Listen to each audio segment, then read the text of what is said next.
Avez-vous senti ce décalage? Ce silence qui s'installe? Ce n'est pas une fin. Si vous avez ressenti cela, au plus profond de votre être, sachez que vous êtes pas seul. Vous ne vous égarez pas, et vous êtes pas en train de vous briser. Vous participez à un processus aussi ancien que la conscience elle-même. C'est le paradoxe de celui qui éveille. Plus la lumière intérieure grandit, plus les ombres du monde extérieur semblent denses et étrangères. Vous avez passé des mois, peut-être des années, à vous sonder, à guérir, à déconstruire les fausses identités. Et pourtant, le résultat semble être une solitude plus profonde. Les conversations qui vous animaient autrefois semblent maintenant futiles. Un bruit de fond que vous observez avec une distance bienveillante, mais infranchissable. Vous êtes comme un musicien qui a passé sa vie à accorder son instrument à la perfection, pour découvrir qu'il ne peut plus jouer dans l'orchestre cacophonique de la vie sociale ordinaire. La question n'est donc pas de savoir pourquoi vous vous sentez seul. La vraie question est, à quoi cette solitude vous prépare-t-elle? Pour comprendre ce qui se passe, imaginez que votre conscience est un jardin. Pendant longtemps, ce jardin a été cultivé pour les autres. Vous plantiez ce qu'on attendait de vous, ce qui était socialement acceptable, ce qui donnait une bonne récolte d'approbation et de validation. Vous laissiez les autres y marcher, parfois piétiner les pousses fragiles, parce que la peur d'avoir un jardin vide était plus grande que le désir d'y voir pousser votre propre vérité. Ce jardin était plein, il était bruyant. Mais était-il vivant? Était-il le vôtre? Le processus que vous appelez votre éveil n'est rien d'autre que la décision, souvent inconsciente au début, de reprendre possession de cette terre. Et voici ce qui se passe en premier. Vous commencez à arracher les mauvaises herbes. Ce ne sont pas des gens mauvais, ou des situations toxiques. Non, c'est plus subtil. Les mauvaises herbes, ce sont les conversations qui drainent votre énergie sans nourrir votre âme. Ce sont les obligations qui reposent sur la culpabilité plutôt que sur un désir sincère. Ce sont les relations qui vous maintiennent dans une version obsolète de vous-même. Au début, arracher ces herbes est douloureux. Cela laisse des trous béants dans votre jardin social. De l'extérieur, les gens ne comprennent pas. Ils voient un jardin qui se vide et ils pensent qu'il est en train de mourir. Ils vous voient vous retirer et ils appellent cela de l'isolement, de la dépression, peut-être même de l'arrogance. Mais vous, le jardinier, vous savez que ce n'est pas la mort. C'est un défrichage nécessaire. Mais c'est ici que le véritable défi commence. Une fois la terre défrichée, il y a le silence. Le vide. Et ce vide est terrifiant pour l'esprit humain, qui a été conditionné à le combler à tout prix. C'est là que le doute s'installe. Ai-je bien fait? Ne suis-je pas en train de tout gâcher? Vous voyez les autres dans leur jardin surpeuplé, bruyant, et une partie de vous aspire à cette simple distraction. Mais une autre partie, plus profonde, plus sage, sait que retourner en arrière serait une trahison. C'est cette partie qui vous demande de tenir bon, de supporter le silence. Car ce silence n'est pas un vide. C'est une terre en jachère. Dans la sagesse ancestrale de l'agriculture, on sait qu'une terre a besoin de repos pour régénérer ses nutriments. Une terre constamment exploitée finit par devenir stérile. Votre âme fonctionne de la même manière. Ce temps de solitude, ce n'est pas une punition. C'est une période de jachère sacrée. Observez ce qui se produit dans ce silence. Lentement, l'eau trouble de votre esprit commence à se décanter. Pendant des années, vous avez pris des décisions, noué des relations, basées sur un besoin, le besoin être aimé, le besoin de ne pas être seul, le besoin être vu. Ces besoins agitaient l'eau en permanence, et vous ne pouviez pas voir le fond. Le silence intentionnel coupe le moteur de ces besoins. Il permet aux sédiments de l'insécurité, de la peur et des attentes des autres de se déposer doucement au fond. Et pour la première fois, l'eau devient claire.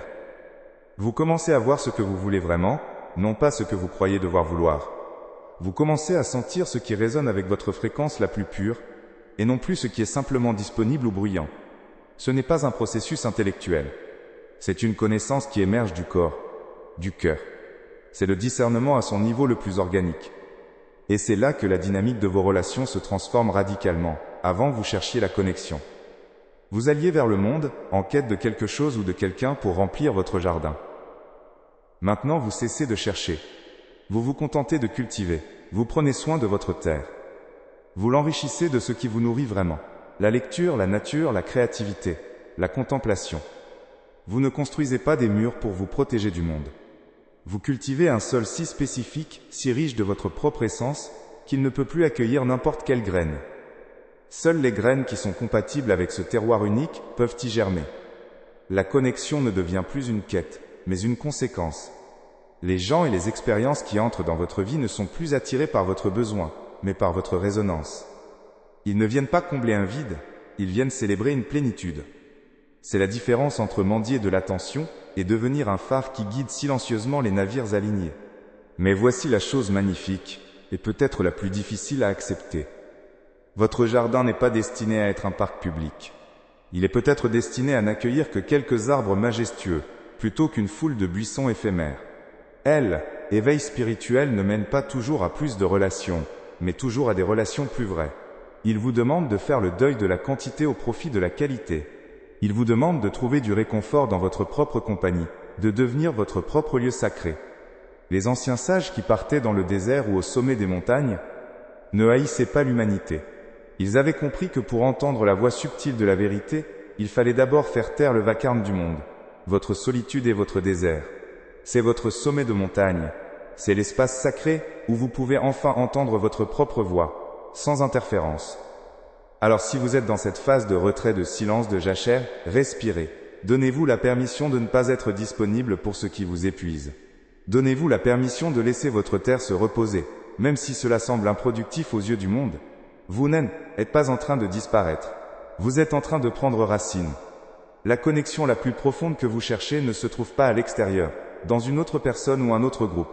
Elle est dans la réconciliation avec votre propre jardin intérieur.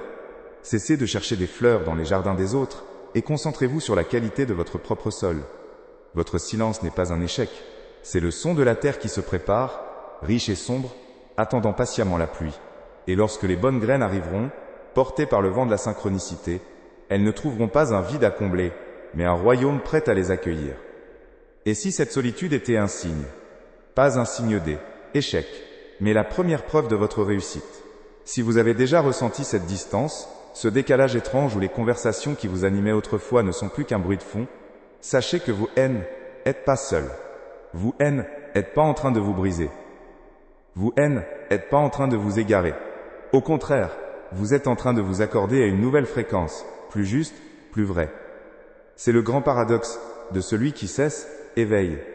Après avoir tant travaillé à l'intérieur, après avoir déconstruit tant de couches de faux semblants pour trouver votre vérité, vous vous retrouvez à observer le monde social à travers une vitre invisible. Vous êtes là, mais vous n'y appartenez plus tout à fait. Les rires, les drames, les petites obligations, tout cela semble se dérouler dans une autre langue que vous comprenez encore, mais que vous ne parlez plus couramment. C'est comme si vous aviez passé des années à accorder un instrument à la perfection, pour découvrir que l'orchestre autour de vous joue une mélodie cacophonique.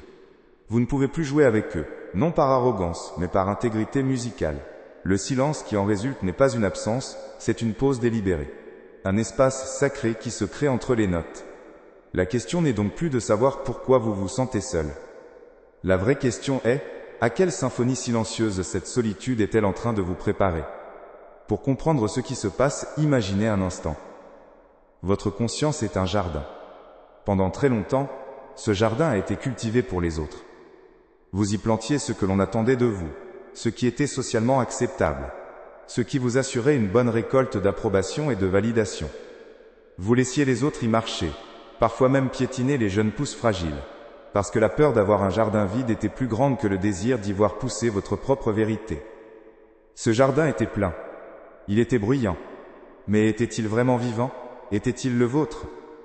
Le processus que vous nommez votre éveil n'est rien d'autre que la décision, souvent inconsciente au début, de reprendre possession de cette terre sacrée. Et voici ce que se passe en premier. Vous commencez à arracher les mauvaises herbes. Attention, ce ne sont pas des gens mauvais, ou des situations ouvertement toxiques. Non, c'est bien plus subtil que cela. Les mauvaises herbes, ce sont les conversations qui drainent votre énergie sans jamais nourrir votre âme.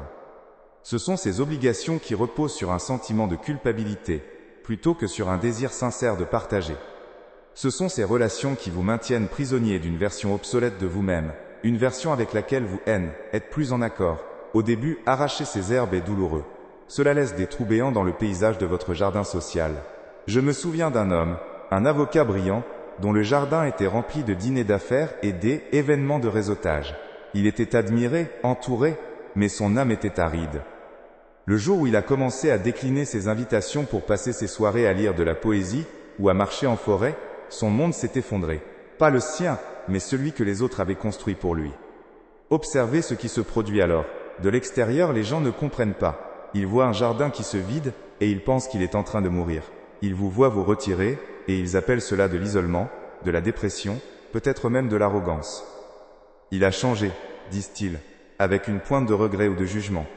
Ils ne peuvent pas voir la différence entre un champ qui meurt de sécheresse et une terre que l'on défriche intentionnellement pour la préparer à une nouvelle semence. Ils ne voient que l'espace vide et cet espace les effraie. Parce qu'il leur rappelle le vide qu'ils s'efforcent de combler dans leur propre jardin. Mais vous, le jardinier silencieux, vous savez que ce n'est pas la mort. C'est un défrichage. Une mise à nu nécessaire pour retrouver la terre originelle, la seule qui soit capable de nourrir ce qui doit maintenant grandir en vous. Mais c'est ici que le véritable défi commence. Car une fois la terre défrichée, une fois les mauvaises herbes arrachées, il y a le silence, le vide. Et ce vide est terrifiant pour l'esprit humain, qui a été conditionné à le combler à tout prix. C'est là que le doute s'installe. Ai-je bien fait? Ne suis-je pas en train de tout gâcher? Vous voyez les autres dans leur jardin surpeuplé, bruyant, et une partie de vous, la partie qui a peur du silence, aspire à cette simple distraction. Mais une autre partie, plus profonde, plus sage, sait que retourner en arrière serait une trahison. C'est cette partie qui vous demande de tenir bon, de supporter le silence. Car ce silence n'est pas un vide, c'est une terre en jachère. Dans la sagesse ancestrale de l'agriculture, on sait qu'une terre a besoin de repos pour régénérer ses nutriments. Une terre constamment exploitée, constamment sollicitée, finit par devenir stérile. Votre âme fonctionne exactement de la même manière. Ce temps de solitude que vous traversez n'est pas une punition. Ce n'est pas un signe d'échec. C'est une période de jachère sacrée, un repos essentiel pour que la vie puisse reprendre, plus riche et plus authentique qu'avant. Observez ce qui se produit dans ce silence. Lentement, très lentement, l'eau trouble de votre esprit commence à se décanter. Imaginez un bocal rempli d'eau et de terre, secoué en permanence. C'est ce que était votre conscience. Secoué par le besoin d'être aimé, le besoin de ne pas être seul, le besoin d'être vu, le besoin de prouver votre valeur. Ces besoins agitaient l'eau en permanence, et vous ne pouviez pas voir le fond. Vous preniez des décisions, nouiez des relations, à travers ce filtre boueux. Le silence intentionnel, ce retrait que vous vous accordez, coupe le moteur de ces besoins. Il permet au sédiment de l'insécurité, de la peur et des attentes des autres de se déposer doucement au fond. Et pour la première fois, peut-être depuis votre enfance, l'eau redevient claire. Vous commencez à voir ce que vous voulez vraiment, non pas ce que vous croyez devoir vouloir. Vous commencez à sentir ce qui résonne avec votre fréquence la plus pure, et non plus ce qui est simplement disponible ou bruyant. Ce n'est pas un processus intellectuel. C'est une connaissance qui émerge du corps, du cœur. C'est la naissance du discernement à son niveau le plus organique. Et c'est là que la dynamique de vos relations se transforme radicalement. Avant, vous cherchiez la connexion. Vous alliez vers le monde, en quête de quelque chose ou de quelqu'un pour remplir votre jardin. Maintenant, vous cessez de chercher. Vous vous contentez de cultiver. Vous prenez soin de votre terre. Vous l'enrichissez de ce qui vous nourrit vraiment. La lecture, la nature, la créativité, la contemplation. Vous ne construisez pas des murs pour vous protéger du monde. Vous cultivez un sol si spécifique, si riche de votre propre essence, qu'il ne peut plus accueillir n'importe quelle graine. Seules les graines qui sont en parfaite harmonie avec ce terroir unique peuvent y germer. La connexion ne devient plus une quête, mais une conséquence. Regardez ce qui se passe alors. Les gens et les expériences qui entrent dans votre vie ne sont plus attirés par votre besoin, mais par votre résonance. Ils ne viennent pas combler un vide, ils viennent célébrer une plénitude. C'est la différence fondamentale entre mendier de l'attention et devenir un phare. Le mendiant tend la main et prend ce qu'on lui donne. Le phare, lui, ne fait rien d'autre que de être. Il se contente de briller de sa propre lumière, et il guide silencieusement les navires qui sont déjà alignés sur sa fréquence et qui cherchent son rivage.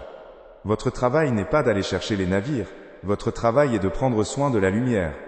Mais voici la chose magnifique, et peut-être la plus difficile à accepter dans un premier temps. Votre jardin n'est pas destiné à être un parc public. Il est peut-être destiné à n'accueillir que quelques arbres majestueux, plutôt qu'une foule de buissons éphémères qui se battent pour un peu de soleil. Éveil spirituel ne mène pas toujours à plus de relations, mais il mène toujours à des relations plus vraies. Il vous demande de faire le deuil de la quantité au profit de la qualité. Il vous demande de trouver du réconfort dans votre propre compagnie, de devenir votre propre lieu sacré, votre propre interlocuteur le plus précieux. Les anciens sages qui partaient dans le désert ou au sommet des montagnes ne haïssaient pas l'humanité. Ils avaient compris que pour entendre la voix subtile de la vérité, il fallait d'abord faire taire le vacarme du monde. Votre solitude est votre désert. C'est votre sommet de montagne. C'est l'espace sacré où vous pouvez enfin entendre votre propre voix, sans la moindre interférence. Mais voici la vérité silencieuse de ce processus, la magnifique inversion de la perspective. Votre jardin n'est pas seulement un espace visuel. En le cultivant dans le silence et l'intégrité, il développe une fragrance, une signature olfactive unique, composée de votre paix, de votre clarté, de la vérité que vous osez enfin incarner. Cette fragrance est l'invitation la plus puissante que vous puissiez jamais lancer. Elle voyage sur le vent, bien plus loin que vos mots ne pourraient le faire, et elle n'attire que ceux qui peuvent reconnaître son parfum. Ce ne sont plus des connexions basées sur le besoin ou la proximité, mais des reconnaissances, des âme à âme, guidées par une résonance invisible. Les anciens ne construisaient pas leurs temples sur les places de marché bruyantes. Ils les érigeaient dans des lieux retirés, silencieux, au sommet des montagnes ou au cœur des forêts. Ce N n'était pas l'isolement qui rendait le lieu sacré. C'est le sacré qui choisissait le silence pour pouvoir s'exprimer. Votre être intérieur est en train de devenir ce temple. Le monde extérieur, lui, ne comprend que le bruit de la construction. Il ne voit pas la fondation que vous creusez dans le silence. Il ne sent pas la terre qui s'enrichit dans l'obscurité. Laissez-les à leur confusion. Votre travail n'est pas pour leurs yeux, mais pour les âmes qui reconnaissent le parfum d'une terre sainte. Et c'est ici que la magie opère. Votre jardin, cultivé avec tant de soin, ne se contente pas de faire pousser quelques fleurs ou quelques arbres isolés. Il devient un écosystème, un monde en soi, avec son propre climat, sa propre lumière, ses propres lois. Les personnes qui y entrent ne sont alors plus de simples visiteurs. Ce sont des êtres qui peuvent respirer l'air de ce nouveau monde que vous avez créé. Ils ne viennent pas prendre, ils viennent habiter. Ils ne viennent pas pour vous distraire de votre solitude, mais pour la reconnaître comme l'espace sacré qu'elle est. La connexion qui naît alors n'est pas un échange, c'est une communion. Elle ne se nourrit pas de mots, mais d'une présence partagée. Vous comprenez, alors que vous n'avez jamais été en train de vous isoler, vous étiez en train de consacrer un lieu. La solitude N n'était pas un mur. C était le silence respectueux qui précède l'ouverture des portes d'une cathédrale. Vous avez cessé de chercher une connexion à l'extérieur, et vous êtes devenu le lieu même où la véritable connexion peut enfin naître. Alors accordez-vous la grâce de cet accomplissement. Respirez profondément dans ce lieu que vous êtes devenu. Pendant si longtemps, vous avez cru que vous deviez sortir pour trouver. La vérité bouleversante, c'est que vous deviez rentrer pour être trouvé. Votre travail n'est plus de labourer la terre dans l'angoisse. Il est de faire confiance à l'hiver que vous avez si courageusement traversé. Car le jardin que vous avez cultivé en silence a développé bien plus que des racines. Il a développé sa propre atmosphère, son propre climat sacré. Et cette atmosphère est l'invitation la plus puissante que vous puissiez jamais lancer. Elle n'est pas envoyée par des mots, mais par une résonance. Une vibration silencieuse qui voyage bien plus loin que n'importe quel cri, et qui n'attire que ceux qui vibrent déjà à la même fréquence. Ce ne sont plus des connexions basées sur le besoin ou la proximité, mais des reconnaissances de âme à âme, guidées par une certitude invisible. Laissez tomber le fardeau de devoir chercher. Laissez tomber la peur d'être oublié. Un phare n'envoie pas de lettres au navire pour les supplier de venir. Il se contente de briller. Votre être, devenu ce jardin sanctifié, est ce phare. Les relations qui viennent maintenant ne sont pas des visiteurs qui piétinent les fleurs pour cueillir un bouquet éphémère. Ce sont des êtres qui reconnaissent la terre sacrée, qui entrent avec respect, pour y respirer le même air, pour contempler la même lune silencieuse à vos côtés. Donnez-vous la permission de croire que ce silence N n'était pas un vide, mais une gestation. Vous n'avez pas construit une forteresse pour vous isoler du monde. Vous avez consacré une cathédrale pour enfin l'accueillir. Et ces portes ne sont pas fermées, elles sont simplement si vastes qu'elles sont invisibles pour ceux qui ne cherchent qu'une petite porte d'entrée. Votre apparente disparition N n'était pas un échec. C était le son de la terre qui se prépare, riche et sombre, attendant patiemment la pluie. Et lorsque les bonnes graines arriveront enfin, portées par le vent de la synchronicité, elles ne trouveront pas un vide à combler, mais un royaume entier prêt à les accueillir.